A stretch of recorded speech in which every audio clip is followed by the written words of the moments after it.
"Excuse me, but I will be resigning from the company." The words of my colleague, Noah, echoed across the floor. I was staring intently at him. In my field of vision was Noah submitting his resignation letter to James. At that sight, my mind went blank in an instant. What on earth happened to Noah? I never thought he would leave the company. My name is Robert. I'm just an ordinary office worker in a small company in a rural town. Noah, he was my peer and one of the top salesmen in our company. His sudden decision to quit sent shockwaves through the office. Wait a minute, Noah, just the other day, you were talking about wanting to land more contracts for our company.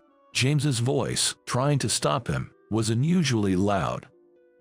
I'm sorry, but I can no longer do that. What happened? Were you poached by another company? No, my father became bedridden, and now I have to take over his business. That's a big deal. I guess I can hold you back then. After that, James and Noah talked about various things.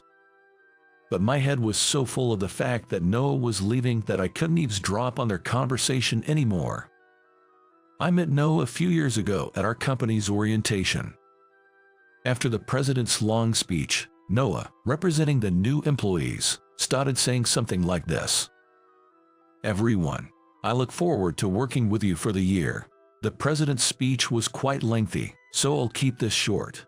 We thought Noah would get a scolding from the upper management for this speech, but that's a great speech that really understands the needs of the employees. Noah was praised by the president himself. After that, he smoothly navigated his way through the company, becoming a trusted and capable worker. I got close to Noah when I upset a client during a sales meeting.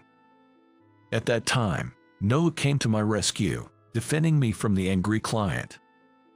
When I thanked Noah with a thank you, he laughed and said, "It's mutual, isn't it?" Since then, I started consulting Noah whenever I had a problem at work. And now, Noah is leaving the company due to unavoidable family circumstances. While I understood, I couldn't help but worry about the future of our department. More than half of our department's performance relied on Noah's work. Without him, I wondered who I could turn to for advice. Noah was that important, not just to the company, but to me personally. A few months passed. We're managing somehow even without our ace. Even after Noah left, our department was doing okay. Our performance dipped a bit, but James is rallying everyone, boosting morale and saying we can't let it stay this way. James's go-to phrase is, "Come on, if we can handle even this, Noah will laugh at us." He always used to say that. Every time I heard those words, I thought about how much James cared for Noah. It reminded me of how important Noah was to our department. Would be nice if he were here. Whenever there was a big issue, someone would murmur something like that. As much as everyone missed Noah, I found myself wondering, I wonder how he's doing now. It was a daily reminder of how much we all relied on Noah. One day, after finishing overtime, I got home late at night. To my surprise, I received a message on my cell phone from Noah. The message was a catch-up after a long time, telling me he's somehow getting by. But something about it felt off to me. After all, it had been 6 months since Noah left, and I hadn't heard anything from him personally. Yet suddenly, there was this message. Feeling uneasy, I called Noah. "Hey, how's it going? Did something happen?" I was kind of surprised to get a message out of the blue. Actually, I've got something I need to talk to you about." Talk. Jer, it's a bit of a sudden request, but would you come work for me? Well, at your company, Noah, we're having a tough time settling on a salesperson. I've reached out to other colleagues too, but they all turned me down. So I'm just a backup. A strange anger wells up inside me. I don't know why it irritates me so much that Noah didn't rely on me first. So, what are the terms? You'll consider it. Depends on the offer. I don't want to step down from my current job, And please, no sudden retraction of the offer. I get it. I intend to pay you a salary that matches your career, so please. All right, let me think about it. It's a big decision, even if it's no asking. I can't just say yes right away. Take your time. I'm really grateful you're even considering it. I feel a sense of gratitude towards Noah, yet I'm still torn. I have a certain attachment to my current company, a sense of obligation. Could I really just up and leave like that?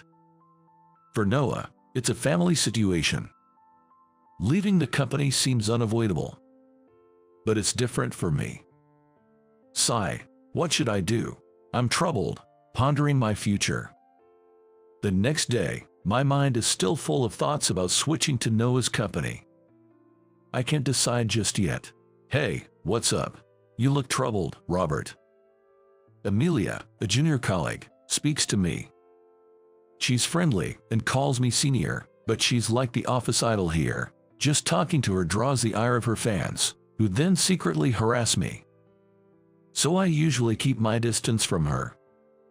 Just some personal worries. Could it be about Noah? Huh? I just noticed you've been thinking a lot about Noah lately. I stared at her, surprised. How did she know about that? Sure, I've been worried about Noah, but I didn't expect anyone to notice. How did you figure that out? I overheard people in the department talking about Noah reaching out and how it's been a hassle. I wondered if you were involved too. Oh, I see. Her words make sense. Apparently, my colleagues are annoyed about being recruited by Noah and have been talking about it. Noah must have his reasons. I wish they wouldn't badmouth him like this.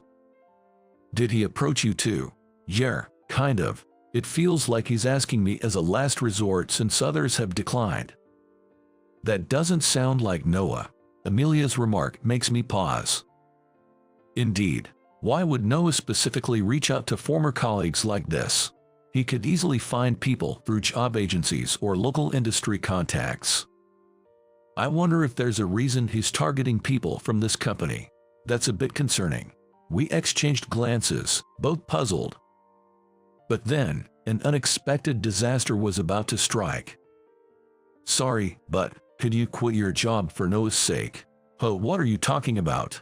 This happened when I was called over to James's desk.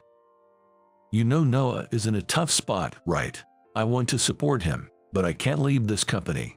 I could fire a few people from the department for Noah's sake, help them find new jobs. Haha. James's casual extreme suggestion sent chills down my spine. Noah could find capable people locally, without relying on us. Well, apparently that's not working out. A local big shot is sabotaging Noah's business. He's even posted on the job boards, but only weirdos are showing up, making interviews impossible. It seems Noah has even reached out to James for help. But really? Such outdated harassment. As I'm all this over, I finally understand the situation Noah is in. He's being harassed to the point of almost losing his father's company. If you're up for it, why not help Noah out? That's a bit, well, James. Is he suggesting I quit my job? So, this means they don't need me at this company. Whether James is joking or not, it's rude to suggest an employee leave to join a company run by a former colleague. Hearing James's words, my decision, which I had been agonizing over, solidified. I'll leave here and join Noah's company. After all, Noah helped me a lot when I was at this company. It's my turn to take care of him. All right, I'll leave the company next month. No rush, just, I feel bad for Noah, you know. James always has a soft spot for Noah. I can relate. That's because I feel the same way. And so, I made a clear decision about my future. Months later, I resolutely quit my job and joined Noah's company, working in sales. Wow, this place is the company. It's falling apart. What surprised me most was the rundown state of the company. Sorry, it's an old factory and office we've been using since my dad's time. It's falling apart. Apparently, the local contractors are under the big shot's influence, causing trouble whenever they try to get repairs done, so they've stopped asking. Is that what's bothering you? I know from James what Noah is going through. That's why I couldn't believe Noah was struggling with this. We can ask our old company for repairs. They are a construction company, after all. It'll be good business for them. Well, that's true, but there's a labor shortage right now. I don't want to burden them with our work and hinder their ability to serve other customers. Don't sweat the small stuff. Former top sales. That's right. Amelia, who was with me, chimed in. I wasn't the only one who had come to help Noah. Some employees, concerned about him, were working part-time at our old company while also helping out here. Amelia was one of them. The president of our old company said to ask for help if needed. You have a lot of strong allies. No need to feel down. Yeah, thanks, everyone. Noah shed tears in front of us. Don't cry, Noah. Amelia gently patted his back, and I handed him a handkerchief. From then on, it was like a battle. The harassers are from one of the companies run by the local big shot. It's a local company with a factory in the same industry as ours. Whenever we conducted sales activities, some shady guys turned up, causing enough trouble to call the police. Even sales calls often turned out to be harassment, and weirdos flooded in whenever we tried to recruit office staff or part-timers through job services. But seriously, what does Noah have that those powerful harassers don't like? Even though they're powerful, they don't have much clout anymore, but they seem to want this company's factory, along with the land. I've always said I won't sell, but they have connections in high places, so we can't make any rash moves. Noah said with a wry smile. In these past few months, I've deeply understood Noah's struggles. It's understandable to feel weak in such a situation. But isn't that illegal? On the surface, they are a legitimate business, so the police can't do much. We're really at a loss here. Well, we just have to deal with it step by step. That's right. If we get discouraged here, it's just what they want. Amelia brought us some tea. I noticed she was smiling mischievously. What's up? That weird smile is kinda creepy. Didn't James contact you? Something big must be happening. Something big. I didn't understand the meaning of Amelia's words at the time. And then, it happened the next day. It seems the company which harassing us will soon be investigated for tax evasion. Apparently, there was a whistleblower.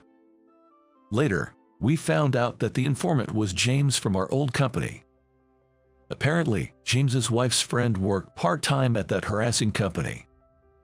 One day, she saw documents showing the sales hours and revenue figures were being underreported.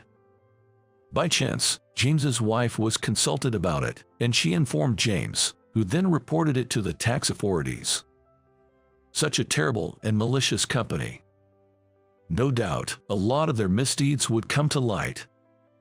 That company and the related big shot are finished. I never imagined that the company would come to such an abrupt end. But now we can work freely, that's great. Finally, we can settle down and focus on work, and maybe even step up our romance game. What do you mean? Amelia's words caught my attention, and I asked her.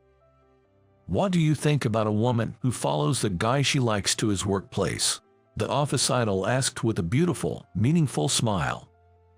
What's that all about? You'll have to figure that out yourself.